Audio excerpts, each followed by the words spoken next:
Gilungkab ang usa ka balay sa Davao City niadtong Domingo sa kawatan nga nakasulob og Santa Claus costume. Si Ben Tesorna sa detalye. Ben? Lencho, sobra sa usa ka milyon pesos nga kwarta o dalahat na nakuha sa kawatan nga nagpakarong ingong Santa Claus.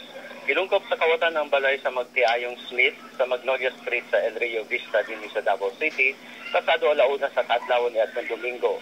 Matud sa usa sa nakakita sa panghitabo, nalingaw pa gani siya dihang iyang nakita ang Santa Claus nga naglakaw og dunay dala nga sako dayon ambak sa koral sa balay.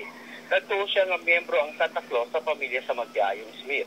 Kaya ito, kawatan ng gingong Santa Claus og nakuha ang 500,000 pesos na kwarta katunga sa milyon pesos na alahas o tulo ka gadgets na nagkantidad og 70,000 pesos. Mibiya ang Magtiayong Smith sa ilang balay aron isaulog ang birthday sa asawa dihang nahitabo ang pagpangawat. Niingong misulod ang kawatan sa balay pinaagi sa kusina. Tungod niini, nagpahimangno ang mga otoridad na magbinantayon karong panahon na tungod kay mao kini ang panahon nga mapahimulos ang mga daotang elemento. Menchok. Daghang salamat Ben Tesorna reporting gikan Davao City.